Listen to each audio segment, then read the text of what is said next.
हरे कृष्णा हरे कृष्णा। आगे बढ़ने से पहले मेरा भक्तों से अनुरोध है कि वह इस चैनल को सब्सक्राइब करें ताकि उनको समय पर सही और उचित जानकारी मिल सके। हाँ, इस एपिसोड को देखने के बाद आप इसे लाइक और शेयर करना ना भूलें। तो अपनी चर्चा को हम आरंभ करते हैं। यहाँ पर भगवान श्री कृष्ण जो हैं उनकी बात है और भक्त की बात है। तो क्या है कि भगवान श्री कृष्ण वास्तविक भोक्ता हैं और भगवत गीता इस बात की पुष्टि भी करती है। जैसे गीता के अध्याय 5 के 29वें श्लोक में कहा गया है, भोक्तारम यज्ञत्यपंसाम सर्वलोक महेश्वरम सुहृदम सर्वभूतानां ज्ञात्वा मां शांति मृच्छति। अर्थात मुझे समस्त यज्ञों तथा तपस्याओं का परम भोक्ता ऐसा प्रभु कहते हैं। समस्त लोकों तथा देवताओं का परमेश्वर एवं समस्त जीवों का उपकारी एवं हितैषी जानकर संत महात्मा भौतिक दुखों की पीड़ा से शांति प्राप्त करते हैं। यहाँ देखिए कृष्ण ने कितनी बड़ी बात की कि क्या है वो। कृष्ण ही सब कुछ है, कृष्ण सबसे बड़े हैं। क्योंकि जो हमारे जैसे एक प्रश्न आता है कि ये भगवान शंकर हैं, भगवान विष्णु हैं, राधा रानी हैं या अन्नपूर्णा देवी हैं या जो भी देवी देवताओं के जो हमारे नाम हैं, तो वह सब कृष्ण के अधीन में आते हैं। क्योंकि जो कृष्ण है ना वो सबसे महान है। तभी आपने देखा होगा कि जब कभी हम किसी पूजा की स्थापना करते हैं तो सर्वप्रथम श्री केशवाय नमः, नारायणाय नमः, इस तरीके के पंडित जी इस बात को कहते हैं। पहले नमस्कार श्री कृष्ण को, माधव को, केशव को, नारायण को होता है। इसके बाद अन्य डिपार्टमेंटल हेड्स आते हैं। जैसे विष्णु देव हैं तो वह क्या है, ज्ञान के देवता हैं। इसी प्रकार जो ब्रह्मा जी हैं वह एक क्रिएशन को क्रिएट करने वाले देवता हैं। लेकिन ये जितने भी भगवान हैं ये सब हमारे डिपार्टमेंटल भगवान हैं।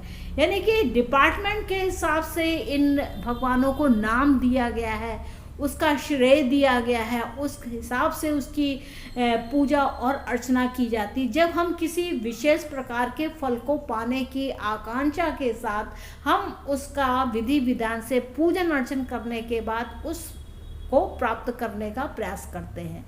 लेकिन जो हमारे श्री कृष्ण हैं, हमारे भगवान हैं, हरे कृष्ण है, ये सर्वोपरि हैं। क्योंकि यही कृष्ण है, यही आनंद है, इस बात को समझिए। क्योंकि अब क्या है कि जो भोग है, भोक्ता है, वह क्या है, इस बात को समझें। भोग का अर्थ है आनंद। आनंद कौन उठाता है? जब जो व्यक्ति उसमें रम जाता है वही तो आनंद उठाएगा। और हमारा आनंद अपनी स्थिति को भोग के रूप में समझने में आता है कि जब हम किसी चीज़ का भोग करते हैं तो जो उसकी जो खुशी होती है, उसका जो सुख होता है, वह हमें तब समझ में आता है। जो भोग करता है उसी को समझ में आता है। वास्तविक भोक्ता जो इसका उपयोग करता है वह परम भगवान श्री कृष्ण हैं और हम उनके द्वारा भोगे जाते हैं। यानी कि कृष्ण को आनंद देना और खुद में आनंदित होना यह तब संभव है जब हम एक दूसरे के साथ बिल्कुल समन्वय स्थापित करके एक मार्ग में जब हम बढ़ जाते हैं। इस संबंध का हम एक बहुत अच्छा उदाहरण ले सकते हैं कि जैसे भौतिक संसार में पति और पत्नी के बीच में पाया जा सकता है। पति भोक्ता है अर्थात पुरुष है और पत्नी भोग्या है अर्थात प्रकृति है। तो पुरुष और प्रकृति, इसमें यहाँ पर बहुत समझने की बात है कि पुरुष और प्रकृति क्या कहलाती है। प्रे का अर्थ है स्त्री, पुरुष या आत्मा जो है वह भोक्ता है। अब पति पत्नी के संदर्भ को हम कृष्ण और भक्त के रूप में भी देख सकते हैं। तो ये जो आनंद की अनुभूति होगी वह कैसी क्या होगी।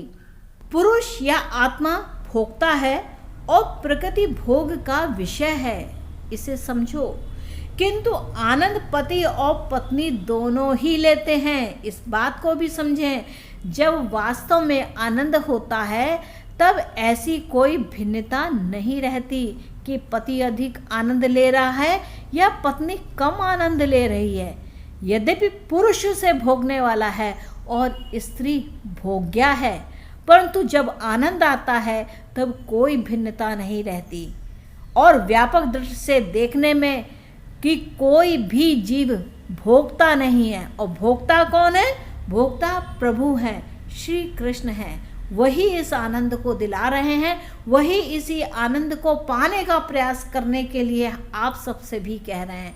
जैसे किसान है, वह खेत में बीज बो करके उसमें जो फसल निकलती है तो उससे क्या होता है? प्रकृति आनंदित होती है, धरा आनंदित होती है, परिवार आनंदित होते हैं। तो जो इनमें जो आनंद की अनुभूति है वह बहुत ही अलग प्रकार की होती है। इसमें पृथ्वी का आनंद क्या है कि जो उसका नेचुरल नेचर है कि उसमें अगर सही समय पे सब चीज़ की जाएगी तो वो प्रफुल्लित होकर हरी भरी धरती के रूप में दिखाई देगी।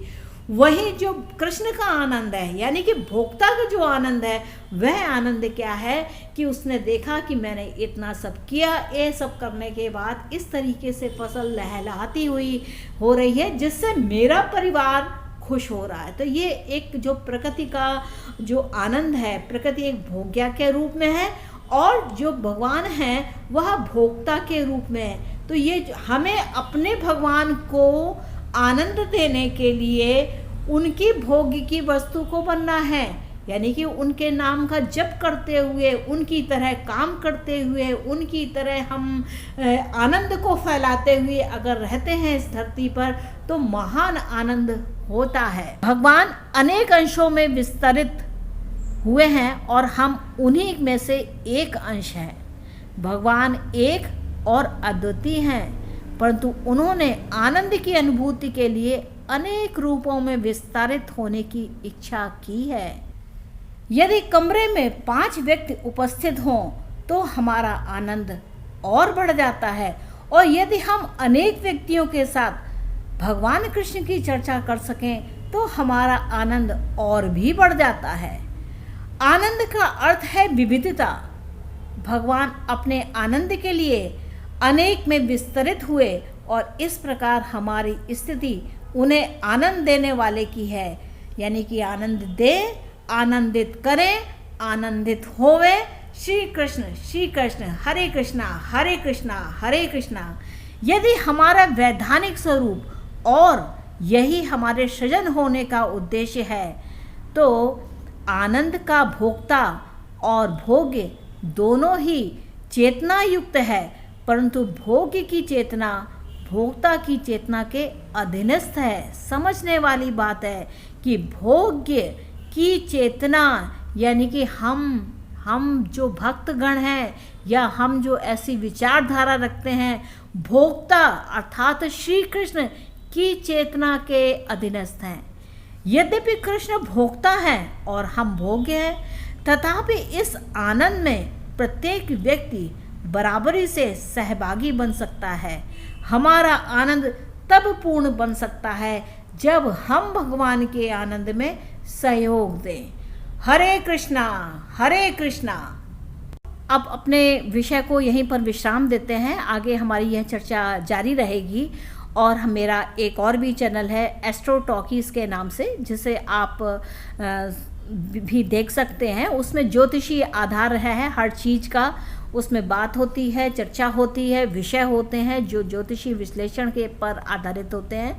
और आशा है कि आपको मेरा यह एपिसोड अच्छा लगा होगा, और आपने मेरे इस एपिसोड को अगर एंजॉय किया है तो please do like share and subscribe my channel Krishna राशिफल एंड एस्ट्रो टॉकीज़।